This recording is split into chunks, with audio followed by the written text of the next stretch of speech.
Welcome to the part of the week that matters the most. It's Wealth Matters, your wealth matters. I'm Warren, I'm a corporate banker in London, and I'm here to make wealth building simple and accessible. Today, we are doing an update of the UK economy. What has the UK economy been doing lately? Are we in for more sustained growth? Are we heading towards a downturn? We're going to go into that, but most importantly, we're going to learn how you can spot opportunities to build your wealth regardless of what direction the economy is going in. Before we start the video, guys, if you find this video useful, please do consider dropping a like and subscribing. The growth of this channel has been explosive recently. Thank you so much, guys. You're really enjoying the monthly property market updates, and I want to keep that momentum going.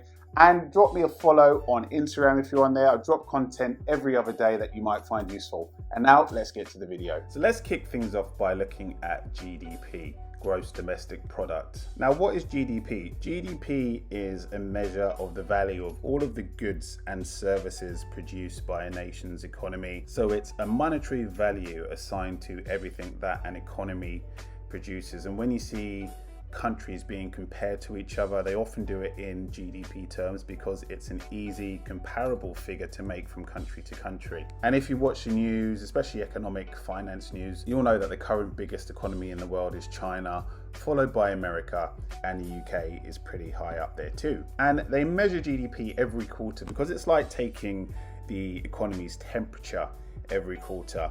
Too high, if the GDP growth is too high, the Bank of England, which is our central bank in the UK, they might want to think about cooling down the economy. Why? Because of a thing called inflation, and we'll come on to inflation in a bit after this because it's a very important measure. But when an economy is growing too fast and too out of control, the government will tend to cool it down through monetary policy, fiscal policy.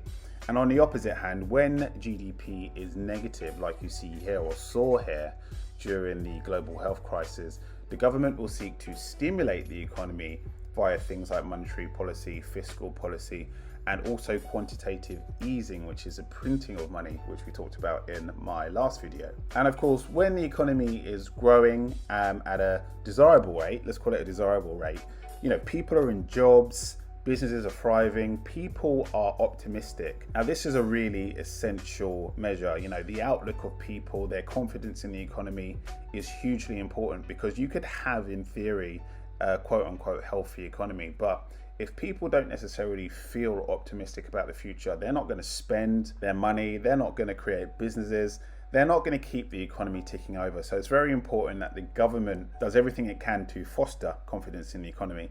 Now, most economists agree that between 2.5% and 3.5% growth is desirable year on year. And that's the most that they think that our economy can safely maintain without causing negative side effects. Now, again, this is very subjective, guys, because when China, who are now the biggest economy in the world, were growing, it wasn't uncommon for them to have, 10% growth rate in a year. Jesus Christ. This, of course, is quarterly, by the way. But it wasn't uncommon for them. And there are specific reasons around that. China is like a unicorn. It really went from being a third world economy, certainly at the beginning of my life, during the course of my life, to being the biggest economy in the world. And in order to do that, you're not going to be growing at a steady 2.5 to 3.5% per year. There's going to be some rocket fuel in there. So that's the reason behind that. And, not that I know the Chinese economy well, but from what we see from the outside looking in, at this moment in time, no real negative side effects as of yet. So how is our economy doing? Let's look at the trends. So for the first half of 2020, we were in big trouble. The global health crisis really torpedoed the world economy, not just ours. And we saw the biggest fall in our economy since records began. If I zoom out to the maximum time period, this is that fall right here, just shown in a line graph way. But if you go all the way back to the 60s, we've never seen anything like that drop before. It was peak, guys. And then as the economy began to open up again, we saw an upswing. Basically, the economy was recovering lost ground. So again, huge increase. You don't see 17.4% in a quarter normally. We had another lockdown round about this time, and then the economy began to open up early this year, and we're at 5.5%. Interestingly, let's see how that looks year on year. So in the most recent quarter, and by the way, a quarter is 3 months. So January to March, April to June, July to September, and October to November. This is the data for the most recent quarter. So this is the 12 months ending June 2021. And for those 12 months, the economy grew 24%. That's a British record, by the way. And as we said just a few moments ago, the reason behind that is the economy basically recovering from all of this. So during this basically global health crisis period, the economy were tanking. We all remember businesses being shut. We all remember being locked indoors for the best part of 9 to 12 months. Businesses were closed. There were no nights out. There were no restaurants. The only real retailer that I can think of that was booming was Amazon. But the high street essentially died. A lot of businesses are now dead, guys. And it's not in the news that much. But believe you and me, a lot of high streets across the UK have been decimated. A lot of businesses have been lost. A lot of people are unemployed. So this should not be forgotten. Only the really strong businesses with liquidity and a good business model really survived, guys. Think of it like the Thanos snap in Avengers, where only half of the world's population survives.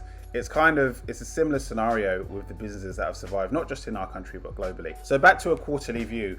How can you and me build wealth during these times of downturn and upturn? Because as you can see, it's varied. Well, generally what we see, and I'm going to talk specifically about stock market and property, guys. During a downturn or a recession, as some like to call it, I think a recession is 2 consecutive quarters of negative growth. The stock market usually dips in line with the economy. So what you would have seen, and what we did see in the stock market, was a lot of the indexes like the FTSE 100, the NASDAQ, and just company shares in general really fall. And that, guys, is a great time to be buying assets, to be buying those companies, because they're effectively in sale. Because what you see here is basically an upturn once again. Over the long term, and I've said this 100 times, guys, the stock market rises over the long term. Yes, it does have dips because the economy follows a boom bust cycle. It's what we learned, for those of you who studied economics like me in university. It's called the boom bust cycle. The economy always rises and falls, and that's driven by government policy, and we'll talk about that another day. But essentially, during a dip, great time to be buying stocks because they're effectively on sale and they tend to go back up again, guys. And if you don't believe me, take a look at this, right? So this is the FTSE 100 index. This green line basically is the growth of the FTSE 100, which are the top 100 companies in the UK. Here is the fall that happened during the global health crisis. If you'd have bought at this point here, whilst everyone was panicking, and then you just held on to them from March 2020 to October 2021, you'd have made a 36% gain in just 18 months. Guys, that, when it comes to returns, whether it's in stocks, crypto, property, that is insane return, guys. And this has happened throughout history, buying low and holding till it goes high. Now, what you probably would have seen in the news, and there's a reason why I don't look to the news to take my cues when it comes to investing. The news was all about panic. They were talking about the FTSE, the NASDAQ, and all the other global stock indices tanking, panic, just sensationalist headlines. And the not so smart among us will look at those headlines and just sell everything, and they will be locking in their losses. For wise investors like us, that is a perfect time to buy and create wealth. Quick tip for you guys. And exactly the same applies to the property market. Less pronounced here, it's not as volatile as the stock market, but if you'd have bought a property, an average price property in the UK in March at £232,000 and just held it till now, it would have risen 10% to £255,000. Obviously not as sexy as that 36% increase in stocks, but again, 10% rise in the space of just over a year is amazing. And of course, guys, no reason why you can't do both. I myself personally invested in property. I'm still waiting for that transaction to go through, but also I put a lot of money into the stock market as well, and I did very well from it. So we spent a little bit longer than planned on GDP, but that's okay, because there were some really important points there that I wanted to give to you guys that are really going to help you build wealth if you take them on board. Now let's have a look at inflation. So what is inflation? Inflation is the general rise in the level of prices in an economy. It's the reason why Freddo bars back when we were younger cost 10p and now cost about £100. How, Soyb? You ain't got the answers, man. That is inflation in action. So each month, the Office for National Statistics, they collect around 180,000 different prices for 700 different items, not including homes, by the way, not including homes, to work out the level of inflation in our economy. Now, if inflation is too high or it moves around a lot in a volatile manner, that's bad. And some people may be put off spending because they expect prices to rise or fall. And we don't want that. We just talked about GDP. What the government wants is a steady rate of growth when it comes to GDP, not necessarily that. So they look to try and keep inflation stable because that keeps GDP stable as well. And of course, the knock-on effect is if inflation is too volatile and GDP suffers as a result of that, people in the economy are going to lose jobs, businesses are not going to be able to trade, and that's a huge burden for the government. The government doesn't want to be putting millions of people on furlough scheme. They don't want to be bailing out businesses and industries because that's money that's got to come from somewhere, usually the taxpayer, or they just print it. But that's not the position that the government wants to be in. It's in their best interests and our best interests to have stable inflation. And just so you know, the government targets an inflation level of 2% per year. That's what they see as a steady inflation level that's going to help to have the economy grow at that level that they target. And just a quick point, guys, when we're talking about inflation and we're talking about those prices of 700 items in the UK, doesn't include houses and rent. Those are excluded from that, okay? So how does inflation link to wealth? Well, guys, this is a golden rule that I really want you to tattoo on the inside of your eyelids and keep this in your mind at all times. You want to invest in assets that produces returns above the level of inflation. Why? Because unless you do, you're actually becoming poorer over time. So if prices in the economy are doing that and your income is staying at that level, eventually prices are going to overtake your income, and you're going to be in a position 5, 10, 15 years from now where the same items that you are buying day to day, month to month, are costing you more as a proportion of your total income. And we know that in the UK, generally speaking, wages aren't guaranteed to increase in line with inflation or above inflation year on year. I mean, ask yourself this question, guys. Government targets inflation of 2% per year. Are you getting pay increases above 2% per year? So is your wage 10% larger than it was 5 years ago? For most of us, that's a no. So the way to counter that, guys, is to invest. That's the only way how you're going to beat inflation, to not get poorer over time. Inflation is like a damp.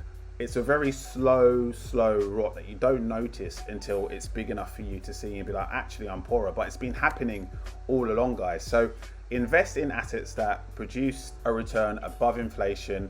We're talking about stocks, we're talking about property, we're talking about crypto, and any other assets that you can think of. If you can think of any others, let me know in the comment section below. I'm always looking for new assets to invest in. I focus mainly on property and stocks, but guys, hit me up with some game.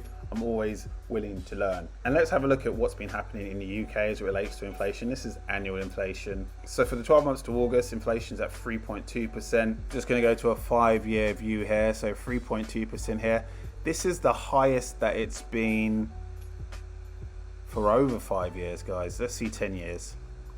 3.2%. This is the highest that it's been, wow, going back to 2012, so 9 years. Quite significant. And why is inflation this high? Why is inflation the highest that it's been for over 9 years?